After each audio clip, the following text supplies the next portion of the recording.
أعوذ بالله من الشيطان الرجيم.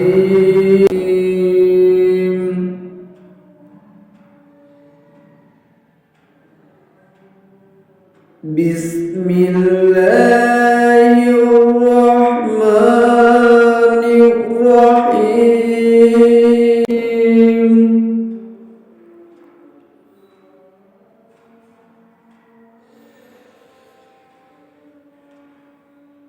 تبت يدا أبي لهب وتب ما أغنى عنه ماله وما كسب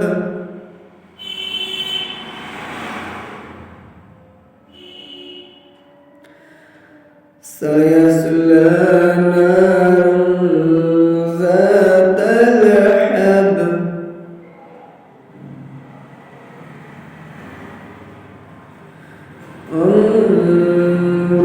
امرأته